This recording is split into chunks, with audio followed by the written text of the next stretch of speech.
When Lagos was accepted as capital of Nigeria, Igbos, most of them are dead today, our forebears, they rose to the challenge. Challenge of that time is investment, massive investment to make the capital Lagos a proper, a fitting headquarters for Nigeria.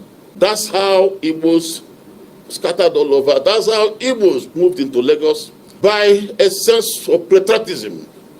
Igbos came into Lagos, they found some swampy lands, they bought the land. Igbos, when they came to Lagos, they never came there to take anybody's property.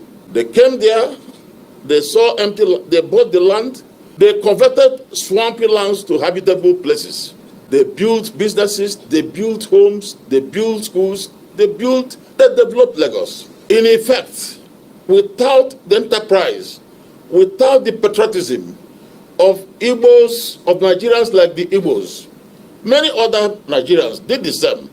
But it will appear, because of population, Igbos were in large number. But these pioneers, these our forebears, are the heroes of the time. The heroes of what we call today a very strong Lagos. When they came there, Lagos was basically swamp, but they converted it to very wonderful, beautiful headquarters we see today in Nigeria. I want on this occasion to salute our forebears. I want to salute all those Igbos, our people who left their home, the comfort of their home in eastern Nigeria, and crossed the Niger and went to Lagos and participated in developing Lagos. In the normal character of Igbos, when they went to Lagos, they didn't say that the property there is their own. They made sure they identified the owners. I have it on record that Igbos, wherever they went, they bought the land, they obeyed the laws, both local and federal, and they have been law-abiding. And in return, they were very highly respected by the natives.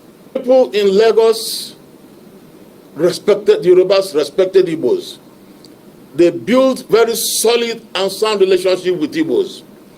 Igbos lived in Lagos without any problem, in peace and in love. And that was a proper and fitting reaction to their behavior, character, or coming to help in developing the Lagos.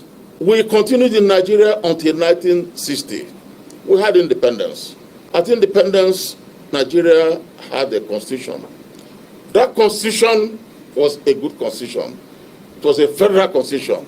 In 1963, we had a Republican constitution. Again, it was quite a good constitution.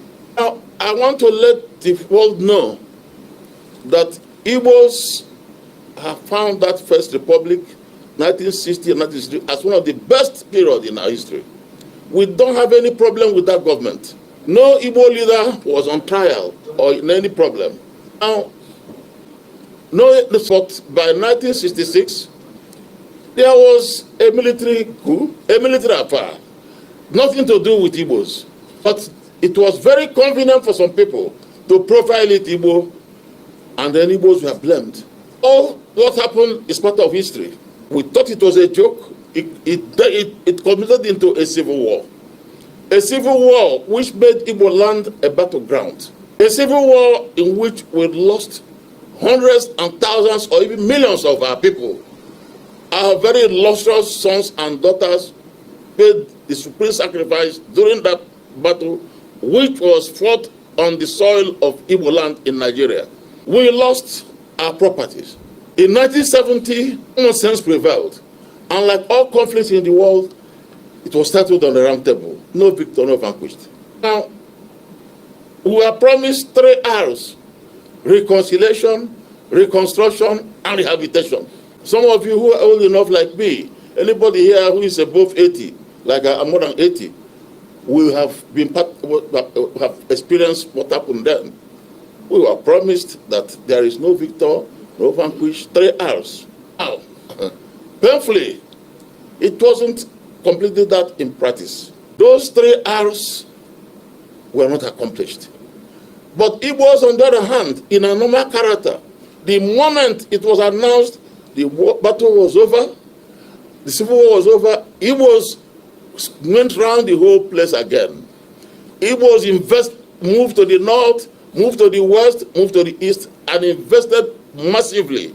And for avoidance of doubt, every economy required two investments: foreign investment and internal investment. Let me tell you, all over the world, the internal investment is more important than the foreign investment. When a foreigner invests in a country, he wants to repatriate it to his country, and he's losing. But when a Nigerian invests, he doesn't repatriate anything. Now, I'm saying this because Igbos have been taken for granted. Igbos in 1970, after the war, moved up again and invested massively in the north, invested massively in the west, invested massively in the east. There is hardly any local government today in Nigeria. You don't see investment and economic activity, social activity, educational activity of Igbos. That is nowhere. To me and to many Igbos who are patriotic Nigerians, it's a happy development, because what it means is that they have now invested. The Igbos have invested in this place. They have contributed to the internally generated revenue in those places. Igbos, unlike some people, when they come to a place, they make money, they carry to their home. Igbos are not like that. And as the leader of Igbos, I'm making Nigerians to know what we are. When we come to a place and make money in the place, we invest the money there. Yes. And when we do it, they say we are dominated. When we make money, we invest it there. We have a choice. If Igbos have been the group that get money and run away with it, of course, Igbo land could have been a different place. Yes. But we felt that, you see, we are one Nigeria. Why, if it's one Nigeria, why shouldn't I develop Lagos? Why shouldn't I develop any other place? Igbos have, I'm saying it, been one of the biggest investors in Nigeria in local investment. Yes. Everywhere you go, you have them. That is overlooked. It's local investment. And that is what has developed Lagos to what it is today. Because anybody who saw Lagos when in the 60s or in the 50s and see Lagos today will know. When people say that Igbos have taken over Lagos, Igbos have done this, it's not. Igbos have not carried Lagos away to Igbo land. The person who has taken over Lagos is that person who has made money in Lagos and taken it out. That foreigner, a foreigner from Europe or elsewhere, who has come to make money and sent it back to his home. But an Igbo man makes money in Lagos or anywhere in Nigeria, he invests that money there, he builds school there, he builds business there, he builds house there, and then he lives there happily with his people. I don't see why this could be an offense. A property, where properties were seized in River State, in Port Harcourt, River State. It was called abandoned property. That is, we all agreed on 3 hours. Reconciliation. That is reconciliation.